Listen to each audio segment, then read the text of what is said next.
네, 월요일에 잠금 해제 시간으로 이어가도록 하겠습니다. 공매도 전면 금지 첫날인데요. 오늘 그러다 보니까 이 공매도 잔고가 좀 높은 많은 쪽에 이제 종목에 대한 관심도가 높습니다. 일단은 지금 2차 전지 쪽에 대표적으로 그런 쪽이 많다 보니까 그쪽에 힘입어서 오늘 지수도 강하게 올라가고 있습니다. 코스피 지수는 2.6% 정도 올라가면서 단숨에 2,430선을 돌파한 상황이고요. 코스닥 지수는 4% 이상 오른 814선에서 움직이고 있습니다. 오늘 시장에 대한 전략부터 종목에 대한 이야기까지 풀어보도록 할게요. 알파경제 김종효 이사님과 함께합니다. 어서 오세요. 안녕하십니까.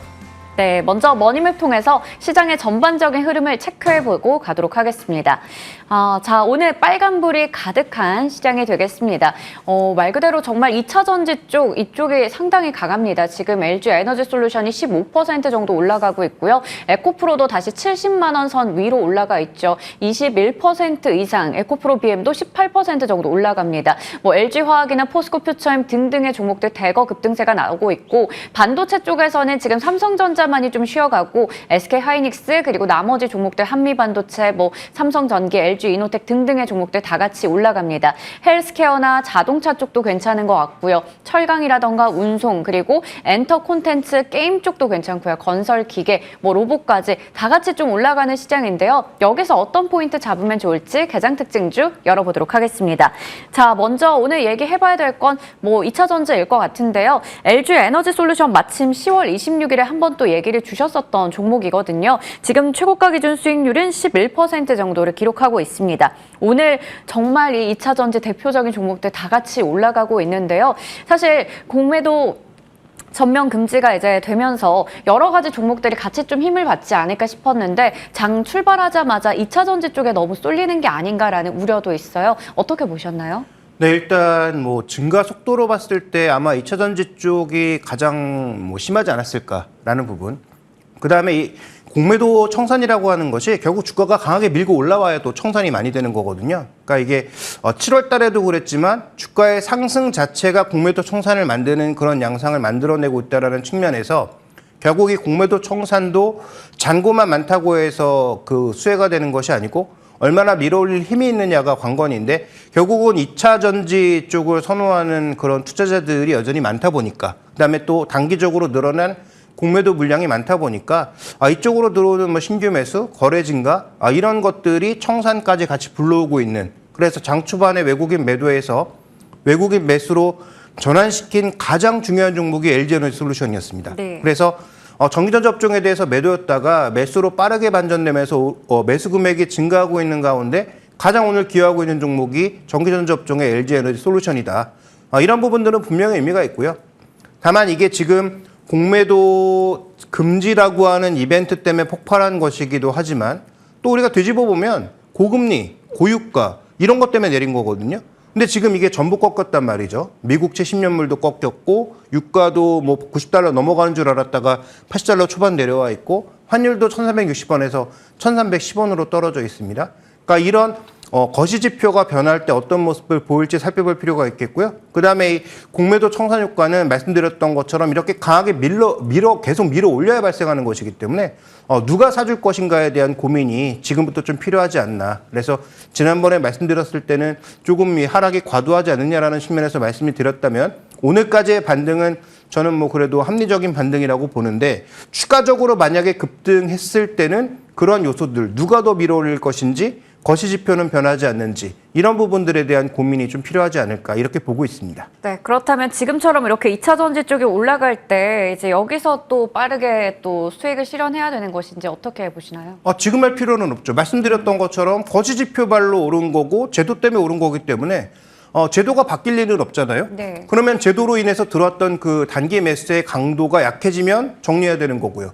또 하나, 지금 어차피 지표의 변화로, 거시지표의 변화로 의해서 올라온 거기 때문에 거시지표가 변하면 그때 줄여야 되는 거죠. 그러니까 지금은 줄일 필요가 없다. 조금 더 올라갈 가능성이 있고 가격적인 측면보다는 그런 모멘텀의 변화를 우리가 살펴볼 필요가 있겠다. 이렇게 두 가지 말씀드리겠습니다. 네. 조금 더 올라갈 가능성이 있기 때문에 지금 당장 비중을 줄일 필요는 없다. 이렇게 정리해 주셨습니다. 자, 다음으로 오늘 또 두산 로보틱스의 보호 예수 물량이 좀 해제가 됩니다. 그렇기 때문에 여기서 하락이 나오지 않을까 그런 우려도 있었는데 또 두산 로보틱스가 장 출발하자마자 또 상승세를 나타내더라고요. 지금은 오름폭을 좀 줄이긴 했지만 오늘 로봇주들도 함께 좀 다 같이 올라가고 있습니다. 이런 분위기들을 봤을 때 로봇주들 어떻게 좀 투자 전략 세워보면 좋을까요?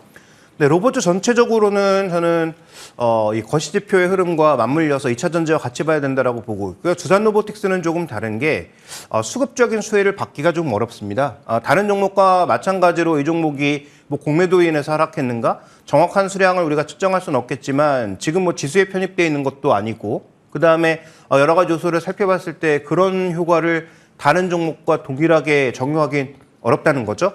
그런 차원에서 전 두산 로보틱스에 대해서는 여전히 조금 경계의 시각을 가지고 볼 필요가 있다. 그래서 뭐 단기적인 반등이 저점 대비 충분히 나온 상황이고 그다음에 지금 뭐 실적이 따라오는 건 아니니까 이 종목이 어떻게 다르게 볼 수 있는 그 요소가 발생하지 않는 한 뭐 로봇주 전반적으로도 그렇고 두산 로보틱스에 대해서도 긍정적으로 말씀드리긴 어렵다. 2차 전지와는 조금 다르죠. 2차 전지는 어쨌든 숫자가 나오고 있는 종목이잖아요. 그래서 지금 숫자가 당장 나오지 않는 종목에 대해서는 조금 더 우리가 보수적인 의견을 적용할 필요가 있겠다. 이렇게 정리해 보겠습니다. 네, 보수적인 관점에서 로봇주를 얘기해 주셨습니다. 뭔가 뚜렷한 모멘텀이나 실적 같은 수치로 확인할 수 있는 부분들이 나오면 그때 또 한 번 더 여쭤보도록 하겠습니다.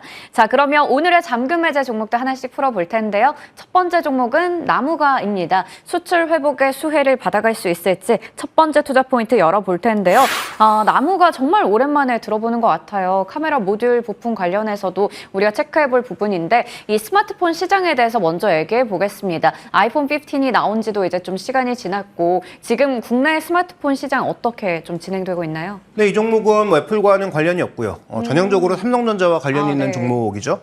그러면 삼성전자에 과연 잘 팔고 있느냐가 굉장히 중요한 상황이라는 건데 우리나라의 전반적인 지금 수출의 흐름을 조금 보시면 준비된 그림에서 보시는 것처럼 약간 개선되는 모습, 수출 쪽에서 개선되는 모습이 나타나고 있다는 점을 주목해 볼 필요가 있습니다.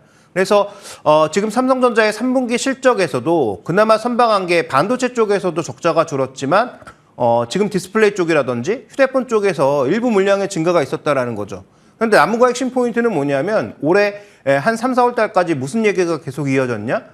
카메라 모듈 중에 이 정도 이익률 내는 업체 없다. 그러니까 삼성전자의 나름 프리미엄 제품으로 들어가면서 굉장히 견조한 이익률을 보여줬는데 2분기부터 뭔가 흔들리기 시작하더니 3분기에 2분기부터 이제 매출이 확 꺾였단 말이죠. 네. 그래서 이제 부진한 모습이었는데 실제로 최근에 이제 삼성전자의 수출 물량, 특히 플립의 수출 물량 이런 것들을 봤을 때 일정 부분 회복을 좀 기대할 수 있는 것 아닌가?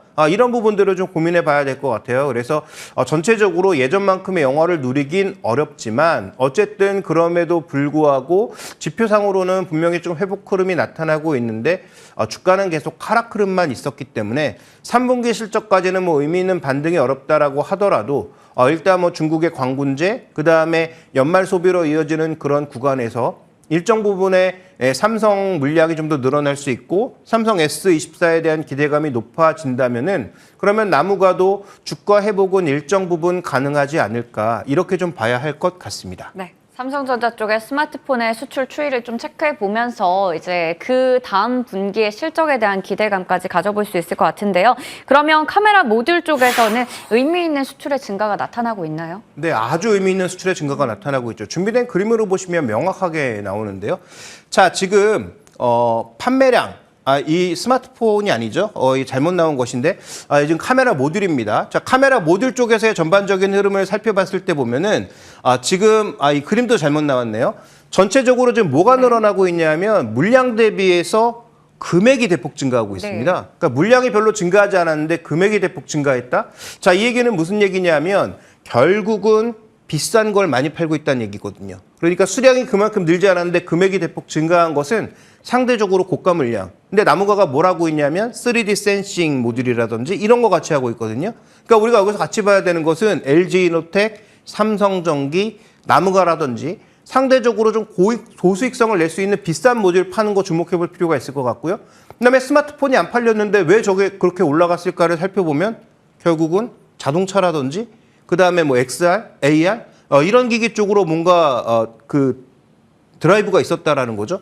그래서 그런 측면에서 우리가 살펴봐야 되는 것은 앞으로 카메라 모듈에서 우리가 봤던 게 결국 뭡니까? 핵심 포인트는 자동차나 AR이나 XR이나 이런 쪽으로 뭔가 고가 모델들이 가면서 시장이 확산된다라는 쪽에 무게를 뒀기 때문에 이런 종목군들을 좋게 봤던 것인데 그러면 오늘 저는 반등하는 LG노텍도 조금 의미가 있어 보이고요. 왜냐하면 이쪽 비중이 워낙 높으니까. 그다음에 나무 같은 종목도 삼성의 프리미엄 제품을 잘 팔아왔기 때문에 그러면 삼성의 잘 판 이런 것들이 삼성의 그 자동차 부분과 붙어서 다른 쪽으로 늘어날 개연성에 대해서도 고민이 필요한 것이죠. 그런 차원에서 저는 나무가 일정 부분의 주가 회복이 가능한 그런 지표적인 흐름을 보여주고 있지 않은지 LG노텍과 더불어서 한번 살펴볼 필요가 있겠습니다. 네, 나무가가 올해 들어서 주가가 한 30% 가까이 밀려 있습니다. 그렇다면 지금 자리에서의 밸류는 어떻게 판단하세요? 네, 지금 일단 2분기에 실적이 급격하게 둔화된 양상이었고요. 그다음에 3분기에도 뭐 드라마틱하게 반등할 것 같지는 않은데 말씀드렸던 것처럼 금액 측면에서 수량 측면에서 의미 있는 그 터닝을 나타내고 있다라면은 그러면 지금 주가는 많이 빠져 있는 상황이거든요. 그래서 주가 회복이 일정 부분 나타날 수 있다라고 보고 있고 현재 지금 내년도의 이익이 다른 기기, 스마트폰이 아닌 다른 기기에서도 일부 증가한다라는 것을 고려해 봤을 때 저는 뭐 내년도 올해랑 비슷한 정도의 이익 수준을 고려하면 EPS 한 1,000원 정도를 보고 있고요.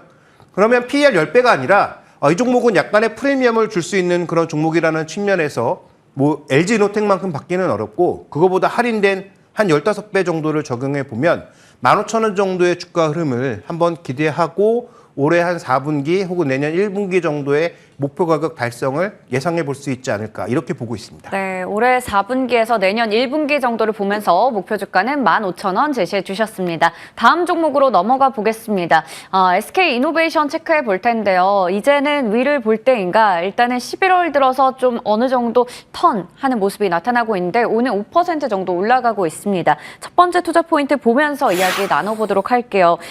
그동안 이제 고유가에 대한 그런 기대감 때문에 정유사들 그리고 석유화학주들이 올라가다가 최근에 다시 유가가 조금 내려와 있단 말이죠. 이런 상황에서 지금 일단 실적이 상당히 좋았습니다. 굉장히 또 높은 영업이익을 기록했고 2분기 대비해서 큰 흑자 전환에 성공했는데요. 네, 컨센서스를 크게 상회했다라는 게 핵심 포인트죠.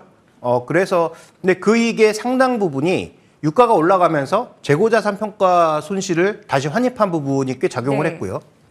근데 지금 이제 중요한 건 유가보다는 마진인데 마진은 지금 그 여름을 정점으로 해서 좀 빠지고 있는 국면.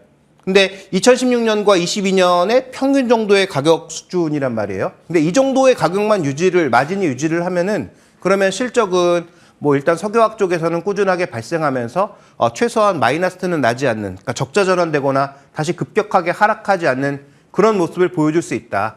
다만 가장 좋았던 그 3분기의 흐름에서는 분명히 꺾여 내려오고 있는 상황이고 지금은 옆으로 흐르고 있는 상황이죠. 네. 그래서 평균 정도의 가격인데 이게 뭐 다시 유가가 폭발하거나 수요가 폭발하면서 돌아서면 다행인데 만약에 정제 마진이 아래로 더 꺾이거나 유가가 더 내려가게 되면 오히려 이 종목은 긍정적으로 효과를 미쳤던 정제 마진 효과와 그 다음에 이제 재고자산 평가 손실의 환입이 줄어들 수 있거든요. 그러면 여전히 지금 배터리 쪽은 적자이기 때문에 석유화학 쪽, 정유 쪽에서 얼마나 이익을 내느냐가 관건인데 이 부분을 만약에 강하게 드라이브하지 못하면 결국은 4분기에 실적이 좀 축소되거나 둔화될 수 있다는 관점에서 정제 마진, 이게 이제 시장을 살렸고 이 종목을 살렸고 3분기 실적을 긍정적으로 이끌었는데 이 흐름이 이어지기 위해선 정제 마진의 지속적인 관찰이 필요하다. 이렇게 봐야 될 것 같습니다. 네, 정제 마진이 아무래도 또 정유사들의 이 실적 확인에는 굉장히 또 중요한 부분이 될 텐데요. 이 부분의 반등 덕분에 이제 3분기에 굉장히 좋은 실적을 냈습니다. 앞서 배터리 쪽은 적자를 이어가고 있다라고 얘기해 주셨는데 그러면 이쪽 사업에 대해서는 우리가 어떻게 좀 체크하면 좋을까요? 이 종목의 가장 큰 문제는 그 부분이에요. 뭐 지금 당장 적자를 낼 수도 있죠. 네. 그런데 이 종목에 있어서의 가장 기대 포인트가 뭐였냐면 포드와 연관된 부분이었습니다. 근데 아시는 것처럼 지금 포드가 투자를 축소하려고 하고 있는 그런 구간이잖아요. 그래서 이제 미래 그림을 살펴보면 유럽 쪽에서 헝가리 공장 늘어나는 것은 이미 예정돼 있는 사실. 그래서 2024년도에 전체적으로 배터리 생산량이 크게 증가하는 것은 맞는데 우리가 지금 기대한 것은 2025년도에 크게 증가할 것이라고 봤던 저 포드의 투자 물량이 어떻게 될지에 대해서 아직 확정하기가 어렵다. 그다음에 지금 LG에너지 솔루션 같은 경우에도 지연과 관련된 물량을 앞으로 어떻게 조절해 나갈 것인지 지금 당장은 분명히 영향이 없는데 우리가 원래 세워놨던 게 이 정도 물량이 쌓인다라고 이미 예정을 하고 이 종목들의 밸류에이션을 하고 있기 때문에 네. 이게 만약에 잠시 지연되고 이 정도 정말 지키는 건지 아니면 지키지 못하고 오히려 전체적인 금액이 축소되는 것인지가 아직은 결정되지 않았고요. 거기에다가 내년에 있을 미국 선거에 따라서 또 정책이 어떻게 될지도 아직은 결정할 수 없는 구간인 거죠. 그러니까 예전에는 우리가 정해진 숫자라고 봤는데 이게 정해진 숫자일지에 대한 고민이 들어가기 시작하면 이 종목에 대한 명확한 특히 이 배터리 부분에 대한 숫자를 확정하기가 어렵다. 그러니까 계속 추정하는 거고 밴드가 넓어질 수밖에 없는 거죠. 됐을 땐 이만큼, 안 됐을 때 이만큼. 그러면 그러한 편차를 우리가 고려해 봐야 되는 상황이기 때문에 저는 뭐 그런 관점에서 이 종목의 어떤 장기적인 성장성은 여전히 명확하지만 단기적인 이익을 확정하거나 가치를 측정하는 데 있어서는 여전히 조금 불분명한 측면이 있다. 그래서 이 종목의 결론은 제가 예전에 뭐 현대차, 그다음에 뭐 LG전자 이런 종목을 언급할 때도 말씀드렸지만 실적이 좋은데도 상단이 막혀 있다라는 말씀을 많이 드렸는데 이 종목도 역시 상단이 막혀 있다라는 표현을 쓸 수밖에 없을 것 같습니다. 네, 그렇다면 상승하더라도 좀 제한적인 상승일 것 같은데 어느 정도까지 목표 주가를 보세요? 근데 중요한 건 이 종목이 어느 위치에 있느냐도 중요한 거죠. 그러니까 이 종목이 그런 걸 반영해서 높은 위치에 있다면 여전히 매력이 없을 텐데 네. 근데 이 종목은 실적이 안 좋음으로 인해서 주가가 지금 어느 위치에 가 있냐면 역대급 저점에 가 있다는 거죠. 네. 그러니까 이 종목의 상단이 막혀 있는 건 사실이지만 그다음에 이제 또 증자 물량도 받아야 되는 상황이잖아요. 그러니까 그런 수급적인 우려도 있는 건 사실이지만 현재 이 정도 주가는 지금 이익이 나고 있는 상태에서는 적절하지 않다는 거죠. 그래서 현재 구간에서의 반등 여력은 충분히 저는 있다라고 판단하고 있고 그 반등의 강도가 지금 뭐 PB가 거의 한 0.5배 수준으로 떨어졌는데 저는 뭐 한 배까지 올라오기는 좀 쉽지 않을 것 같고 한 배를 좀 못 미치는 0.8에서 0.9배 사이 정도를 본다면은 지난 6월 달인가요? 7월 달에 말씀드렸던 아마 그 증자할 때 말씀드렸던 가격 18만 원을 돌파하기는 쉽지 않다. 그때 이제 18만 원을 말씀드렸을 때도 증자 물량을 고려해서 할인한 가격이었거든요. 그러니까 지금 이 PBR도 더 할인될 수 있다라는 점을 고려해 봤을 때 나중에 증자를 하게 되면 한 0.6배, 0.7배까지 하락할 수 있겠죠. 그 정도의 가격을 염두에 둔 한 18만 원 정도를 저는 목표 가격으로 설정하는 것이 합리적이다. 이렇게 보고 있습니다. 네, 지금 자리에서 합리적인 목표 주가로는 18만 원을 지켜보자 이렇게 정리해 보도록 하겠습니다. 오늘 이 시간은 알파경제 김종효 이사님과 함께했습니다. 이사님 고맙습니다.